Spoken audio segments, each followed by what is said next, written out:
Demons and the occult. They've had a hold on the human imagination for thousands of years, all over the world, not being limited to just Christianity. From the night parade of 100 demons to Dante's Inferno, humans have been putting demons into art, striking fear into the masses all over the world. As a side note, though, when it comes to Christianity, honestly, I find that Bible accurate angels are just a tad bit more terrifying than goat people.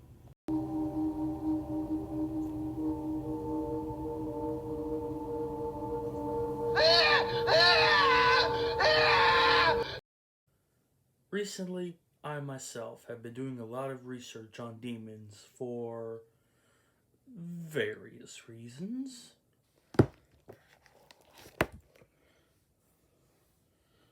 How to summon succubus. Step 1. Find a virgin. Well, that shouldn't be hard. Well, my research has not been very, let's just say, fruitful. But hey, since I've been in an interesting place, mentally, I might as well take the chance to talk about this manga. Devilman was a title created by legendary mangaka Goenagi and began serialization in June of 1972 in Weekly Shonen magazine. It finished its run in June of 1973. Devilman is a reworking of another manga Nagi made the year prior in 1971 titled Demon Lord Dante. Devilman shares the same basic ideas with that of Demon Lord Dante. However, Devilman takes on a darker tone and features more heavy anti-war themes. For this review, I read the 2018 Seven Seas Entertainment release of Devilman that comes in 2 hardback volumes, which as a nice bonus even goes through the trouble of reproducing the original color pages.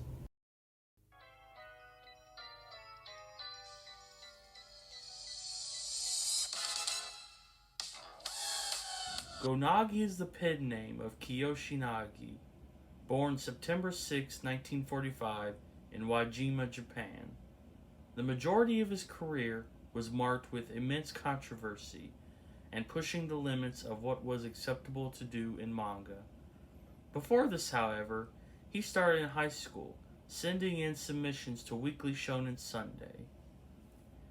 He professionally entered the industry, however, when in 1965 he became the assistant of Shotaro Ishimori. His first major success came in 1968 with the release of Harichi Gakuen. This title was extremely controversial right off the bat, with its use of eroticism and crude humor in a school setting. This manga came out during a time where many organizations such as PTAs began to push back against manga, saying that it was harmful to children. Naogi embraced the controversy, however, but soon there were so many complaints that the manga was cancelled. But the impact that this title had was immense. He continued to do a variety of titles after this release, with most of them being gag comics. But in 1970, he shifted styles and began to do more science fiction and horror type stuff. Devilman came about in 1972 and was released as both an anime and a manga. This title was the result of work he had done a year prior on a title named Demon Lord Dante. That manga was about a student named Ryu, who becomes the vassal for the Lord of Demons Dante, who then goes on a crusade against an alien race named God and the humans of Earth. Like his other works before, Devilman also became a very controversial manga with its depictions of nudity, rampant violence, and extravagant use of gore.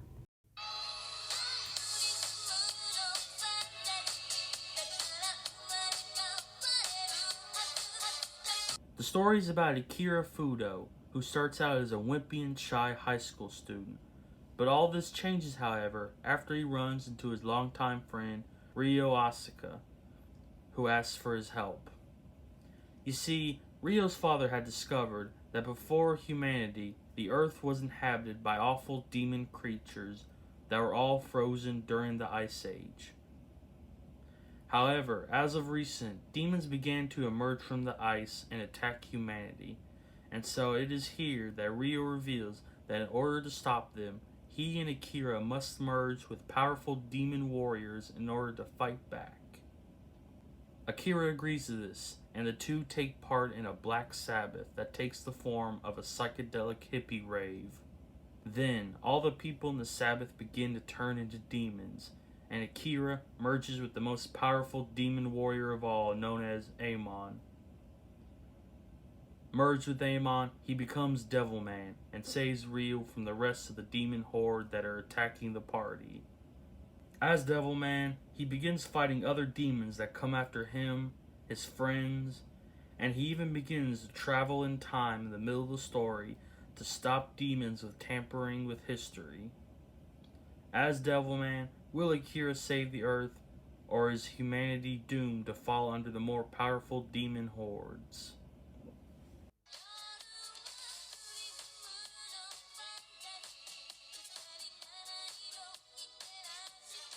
Overall, I found the manga to be awesome.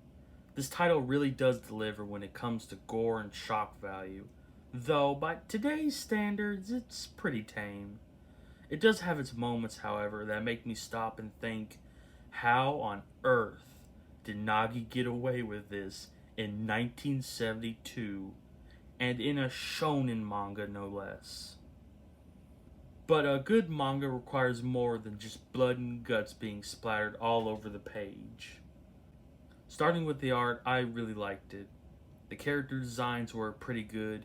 I especially liked the subtle change in Akira's face that comes after he merges with Amon.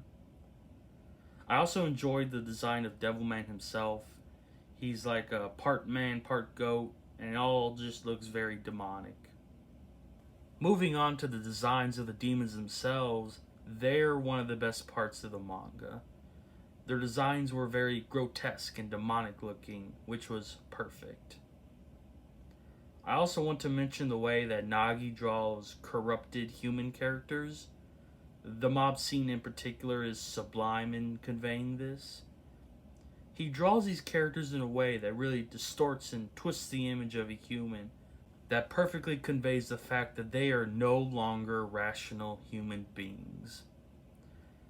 This is an example of another point I want to make about Devilman, and that is, overall, this was a very cinematic manga. The manga is filled with many intense close-ups, reaction panels for multiple characters, and many perspective changes. All of this adds up to create a feeling of an epic cinematic experience. I also want to mention the panel layouts because they are fantastic. He uses many dynamic layouts, even breaking out of them in multiple areas, especially in the later chapters. The manga is also full of single and multi-page spreads that are absolutely stunning. Finally, the depictions of gore in this manga is creatively done with the ink splatter method that just fills the page with blood. The depictions of gore and violence is absolutely killer in this manga. The weakest part of the art, I would say, is the backgrounds. In a lot of cases, they are bland. Many uses of just solid backgrounds or simple geometric shapes. When it comes to the story of Devilman, I felt that it was both ahead of its time and very of its time. Now, let me explain. It's ahead of its time in terms of the story's concepts and its presentation of gore and violence. But it's very of its time in that the story comes across as just very clunky. It starts out as a sort of Monster of the Week manga, but then out of nowhere in the middle of the manga, it turns into a time-traveling series before going back to the Monster of the Week format. The final chapter especially was quite disappointing. Without giving away any spoilers, The manga was building up to this final fight between Satan and Devilman, and it was all supposed to be very emotional and very epic. But it just ended up being very anticlimactic. In general, the pacing of the manga is very wonky, especially in the final chapters. For example, the world government learns of the demons, and they just instantly go into demon research like that. Like they already had the facilities to do this the whole time. I mean, they got onto this shit quicker than they developed the COVID vaccine. I also want to mention this plot point that doesn't really go anywhere. Again, without giving away too much, this ball of light appears over Russia. And it's sort of hinted that it was God's doing, I guess. It's never fully explained and doesn't come back again, really. Getting back to positives about the story, I felt that the characters were really good overall. Akira is very likable and complex, being both not fully human, but not fully demon either. Akira is determined to save humanity, and he suffers throughout the manga. The villains were all really good as well. Most felt genuinely threatening and were very creative. Cyrene especially was a great villain. Her plan was incredibly clever and her fight was intense. Her chapter builds up a lot of suspense before the fight even begins, and the payoff was worth it. I also really like Jinmin as a concept, though his fight was a bit anticlimactic. He was too easily defeated by Devilman, considering what his gimmick was as a foe. Besides the villains, there's also Akira's best friend Ryo. Ryo's character, he adds a bit of complexity to the story in his relationship with Akira that felt pretty good. Finally, the other characters includes the bullies and the family. They were all pretty generic character types. Miki is the clueless girlfriend character, and Tari was the cute comic relief. But they're in the manga very little, so it doesn't really matter too much. If I was to improve Devilman, I would have completely cut out the chapters where they time traveled, and instead dedicated them to the final fight. Adding time travel to the manga, to me, just raises so many logistical issues that I could talk about it for hours. But in summary, overall, it was just really useless, and there was no need for it in the manga. I mean, take for example this chapter, where they literally travel back in time and meet Hitler. And, I mean, they show up, they fight a demon, but Hitler still ended up becoming, Hitler. They didn't stop anything. They didn't really do anything. There was no purpose to this chapter at all. You could have completely cut it out and you have lost nothing from the manga.